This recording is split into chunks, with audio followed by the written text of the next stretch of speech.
Nata, and you? I'm doing absolutely amazing and so honored. I think we were supposed to have this conversation. The last time we were supposed to actually meet was during the pandemic, no? Yes, I had an event on women's health, and I had to explain to you what it's all about, how I came about doing the event for women, specifically women who use drugs. I remember that conversation. Now, unfortunately, we didn't have that conversation, but I think all things come to those who wait. So I'm glad that we're having this conversation right now. But let me lay out the red carpet so that people understand exactly what we're talking about. Now, with the winter season upon us, we cannot turn a blind eye on the increase that the homeless population is having right now, with the Western Cape having estimated 14,000 homeless people in the greater Cape Town area, with people who use substances making up a higher percentage of people who experience homelessness, which is why harm reduction services provided to people who use substances are an important part of helping them regain their mental health and access necessary social services, which is why we're joined by Natalie from the South African Network of People Who Use Substances. Now, of course, Natalie, we can't deny the increase in homelessness, with the Western Cape having estimated that 14,000 homeless people in the greater Cape Town area, compared to the 3,500 shelters. Which begs the question, what conversations are we not having that we need to have more of with regards to the upsurge of homelessness? Okay, especially also where homelessness is linked to substance users as well. So, what we at Samput are doing now is we have a project called the Double and Quits, which is a generating program where we give substance users as well as homeless people the opportunity to bring forth their business, like help them, give them a kickstart in their starting with these small businesses. So what we do is it is a proposal and a business plan you have to pull in for us. We looked at it. It must be innovative. It must be sustainable. So if you fall in that categories, then we will, the first month we will provide you with a amount, which is like, for example, it is like 2,005, and then that is for you to buy to buy your items procurements on your budget that you submitted to us. And then the second month is just then you have to double it. So the amount we gave you, we want you to double it. So you have to make profit, but we don't want anything returned. That is for your business. So that we provide for people who use drugs, for homeless people, for any key population person that are unemployed, just to give them a kickstart and start their own business.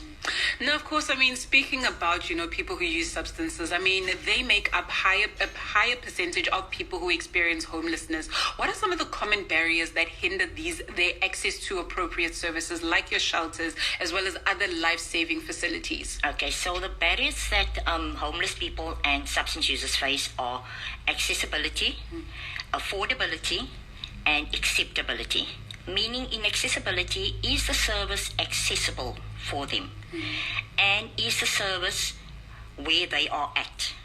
Because you get, being homeless and a substance user, obviously you will be unemployed. You won't have any income.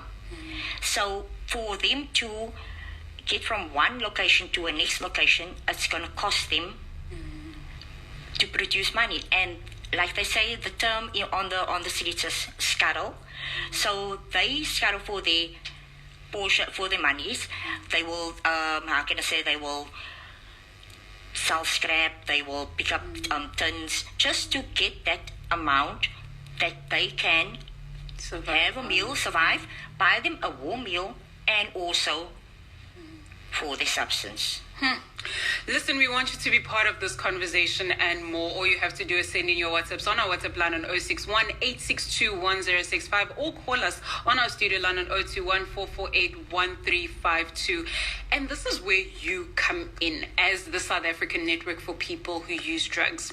What role do you play in making sure that there is safety with regards to that?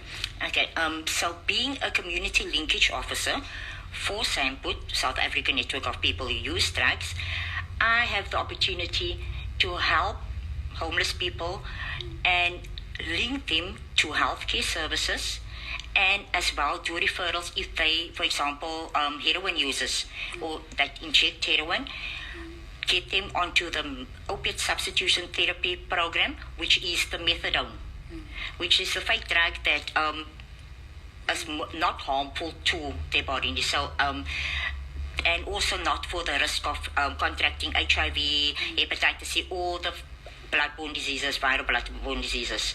So that I do on, and Sample has given me that opportunity, that platform to raise the awareness, to help my community, as I was also there where they are at now. So I can relate to what they are going through. Now, speaking about the relation, there's always that conversation where most people always demand, why don't they stop? Which does not seem to be your approach. I'm interested in finding out, how do your social services then differ for those who offer treatment and advocate for abstinence? Okay, so we have a program, the harm reduction. So harm reduction is basically, it's a maintenance program it's a people-centered program. It's when you want it, how you want it, where you want it, for how long you want it. We give the client, the person, the opportunity to choose what he wants, when he wants it. We let him decide himself. We don't force anything on them. So when you want it, how you want it, when you want it, it's totally up to you if you want to change your life. Now, listen, we want you to be part of this conversation. I mean, this are conversations that we need to be having more of. As you know, that Tuesdays are all about unpacking, and we want you to be part of this conversation and more. Do you know someone who is part of this network? And most importantly, do you want to be part of the change? As we always say, that we want you to be the change that you see in the world, but it all starts with you. Send in those WhatsApps on our WhatsApp line on 061 862 1065. Now, Natalie, you've mentioned the fact that you were also part of that community. Let's talk about your experience and where that change shifted to say that, you know what, this is not going to be the end of my story. Okay, so basically how I started was at the age of 27. Because I lost a loved one, which was my mother, and that took me on the road to meet the person, and he introduced me to crystal meth, which I started using only when it was party time, and then it got more demanding, which I used on a daily basis, and then it got more demanding, and I started using it at work. And that brought me more downer. It actually didn't lift me up. But the thing is, just where it hit me was where my father stigmatized me, and in broad daylight at my uncle's funeral, and called me, like they say the term, takop. And that actually really hurt me. And me and him had words. So my father and us and myself, I guess we don't have that close relationship. I do love him, but just that there's at a distance. Yeah, distance. So, and then I started, another person who used drugs came to me, approached me, and she told me that there's a program that's running at the TB HIV Care Drop-in Center, which is a women's support group. And then I thought myself, no, man, I'm not going to go. So she told me that okay, fine, try it out, and if you don't like it, then you can always then you don't need to come back. And actually I did, and I am not, I'm going to say, if I had to take a step over again, I would do it 100 times, because that step that I took that day led me to where I am today.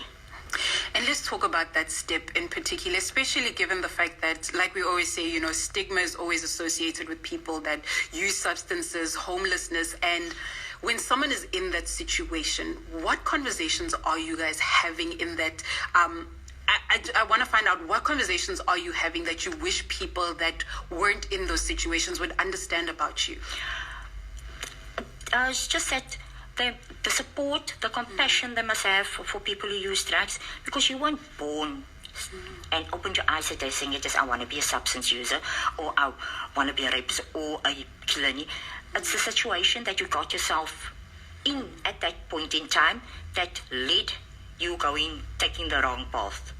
So for me, it was losing my mother and being at a vulnerable stage I started using substances. Whereas other individuals, it is other people, it is they either there is a gender-based violence happening in their homes, or one of them got raped by a family member that also led up to them using substances. There's a lot of issues and a lot of circumstances that led up to people started using drugs. And the most important part is to not pass judgment, but instead show compassion. Correct. Now, speaking about showing compassion, in your experience, what has been the most effective approach or program for helping those experiencing homelessness? Okay, so what we did was recently we had it's called the Dignity, Diversity and Policy Training. It's train the trainer where we sit with all the key stakeholders and try to change policies. So that dignity and diversity was a great approach, because what happened there, relationships was built and formed, and we police officials and clinical staff can approach us and ask us, okay, so we don't want to arrest this person, or we don't want to do this to this person, chase the person away, that is from the services, healthcare services. So what can you guys offer? What approach can you do? What can you do in helping that person? So then we do the programs, it's the methadone program, we do support groups, and we do referrals, document human rights violations as well, legal services if need be. So we provide pro bono lawyers if a client wants to take the case further. The most important part is the choice that is there. Now, speaking about that, I'd like to believe that we are still a nation that practices Ubuntu. So in what ways can we as a community become more involved in supporting these populations and advocating for change? For me, it's just that don't disown them from society. Don't cut them off from society, because that what you're doing, it is cutting them off leads them further into their substance. Have compassion, empathy, show that you care, get them involved in community activities, or these projects. The EPWP is now hiring. They are hiring people who use drugs and just cleaning the streets. But get them involved in community activities and giving a person a second chance. Because substance users and homeless people, they only look for that second chance, providing for them. They will make them the most of it. Because it's like for them, they have to prove themselves over and over again. But for what? Just that people can stigmatize and decriminalize them. So it's all about giving that second chance. There we go.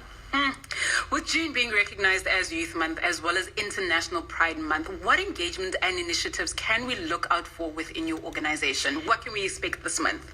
Okay, so basically and as well there's the Child Protection Month as well. Yes. So my event was cancelled due to the venue that was not available for me, which was supposed to have happened yesterday, where community members, specifically women who use drugs, basically what I wanted to do was close the gap between the social workers and the community, where the stigma is attached to social workers, and just to that they give the information to the community on the legal steps, that's what's taken when a child is being removed from you, and what steps you need to follow when you want your child back. So, but that didn't happen yesterday, but it will happen still in this month. I cannot wait for all of that. And to those that are listening, what are your parting words to them, and where do people find you?